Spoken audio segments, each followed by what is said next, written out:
Je me force avec mon setup après-midi pour avoir un éclairage qui a du bon sens. Ok, j'arrête de me jouer des cheveux.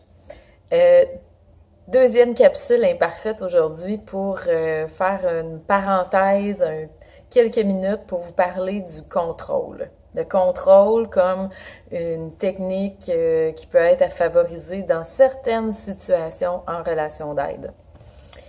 Alors, les germaines de ce monde vont être contentes, ou les germains, en fait. Ça se dit mal au masculin, mais homme ou femme, il n'y a pas de préférence à ce niveau-là. Vous pouvez utiliser cette technique ou cette approche dans des circonstances où une personne se retrouve avec un besoin d'être orientée, d'être un peu dirigée, d'être un peu influencée dans les actions à prendre, je dis bien les actions à prendre, pas tellement les décisions, mais les actions pour retrouver un minimum d'équilibre, pour pouvoir reprendre un petit peu de pouvoir sur sa vie. Là, vous êtes en train de vous poser la question, mais ça, c'est-tu donner des solutions? Hein, ça fait 12 semaines que vous avez hâte que je vous dise que vous avez le droit de donner des solutions. Je vais répondre à cette question dans la classe peut-être plus en détail ce soir, mais bref, le contrôle a un but ou un objectif qui vise à influencer un petit peu la personne dans ce qu'elle va décider de faire ou dans ce qu'elle va décider d'entreprendre. Des fois, c'est du contrôle dans le sens d'une prise de décision à court terme ou qui va viser un certain encadrement par rapport à un comportement. Par exemple, une personne qu'on sent très déséquilibrée émotionnellement ou très anxieuse et on est un petit peu inquiet ou préoccupé pour la suite des choses. Une fois qu'elle va quitter notre bureau, peut-être qu'on manque de temps pour vraiment faire ventiler la personne, faire qu'elle sorte de notre rencontre avec un certain état d'équilibre.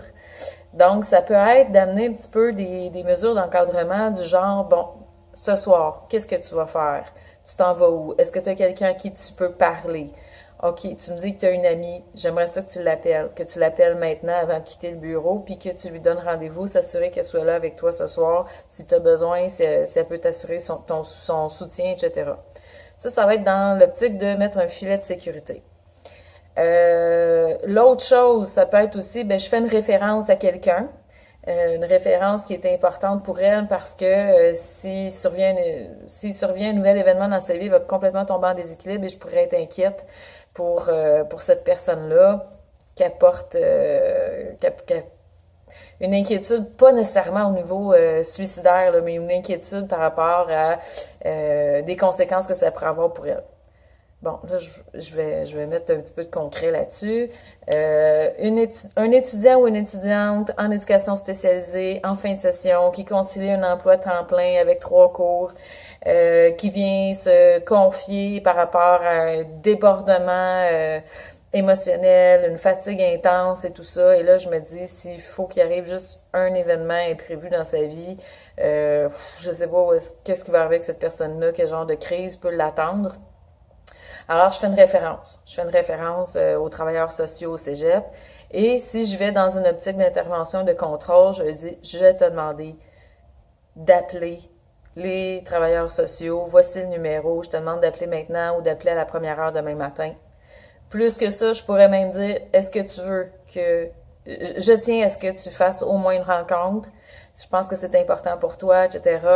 Est-ce que tu acceptes, est-ce que tu te sens correct pour appeler ou est-ce que tu souhaites que j'appelle même? À la limite, je pourrais même aller jusque-là dans la partie intervention de contrôle en relation d'aide où je vais m'assurer que les filets de sécurité que j'essaie d'attacher autour de cette personne-là soient pour prévenir une situation qui pourrait dégénérer ou pour supporter une situation qui est déjà pénible, que ça se fasse. Ça pourrait être dans du très court terme, justement, fin de session, dépasser quelqu'un qui est épuisé, peu importe, étudiant ou pas, en TES ou pas, pourrait me raconter un petit peu son horaire, son train de vie, je suis épuisée. Oups, la batterie achève. J'achève moi aussi. Donc, je suis épuisée, je suis fatiguée. Est-ce que tu pourrais, ce soir, prendre congé?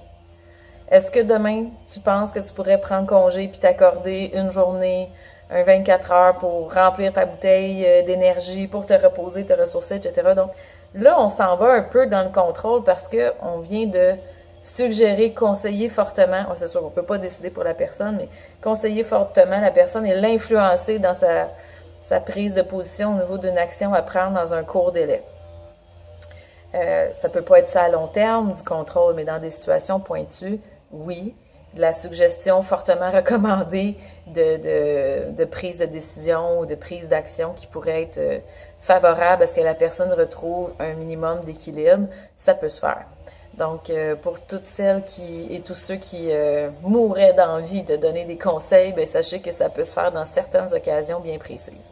Alors, à réécouter cette vidéo quand vous serez en questionnement ou que vous voudrez vous faire un petit refresh par rapport à ces notions-là. Et oui, je viens d'utiliser un anglicisme. Et sur ces belles paroles, je vais aller recharger mon sel. Bonne journée!